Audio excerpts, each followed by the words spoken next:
Uwe wananchi, tuuze sera zetu, kazi yetu,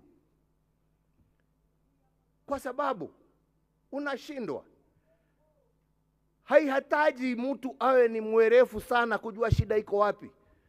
Kusema ya kwamba ati watu wakiwa na hii na hii na hii, kwa nini hawakufanya? Hapana. Kila wakati na wakati yake.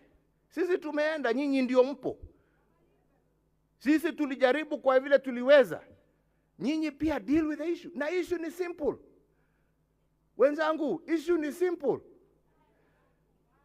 Watu wanapiga kelele kwa sababu wanasema, jameni, mimi ni mtu ambaye mshahara wangu kwa mwezi ni shilingi 20,000.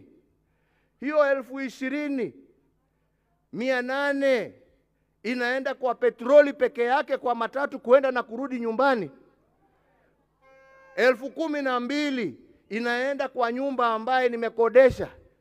Nimebaki na 2,000 ya kulisha watoto wangu na kuwapeleka shule. Hiyo ndiyo shida. Ongelesha shida, hapana ongea mambo ya kabila na ya nini.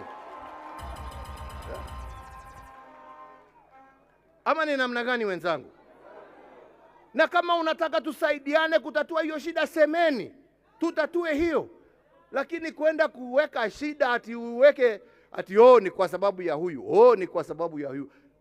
Na jameni, hakuna mtu ambaye haoni shida iko wapi. Si tuiweke kwa meza tuitatue. Kama kweli sisi ni Wakenya na tunapenda nchi yetu. Kwenda kutugawanya huko, shida ni kwa sababu ya yule. How does that help move this country forward? Inatusaidia kweli jameni?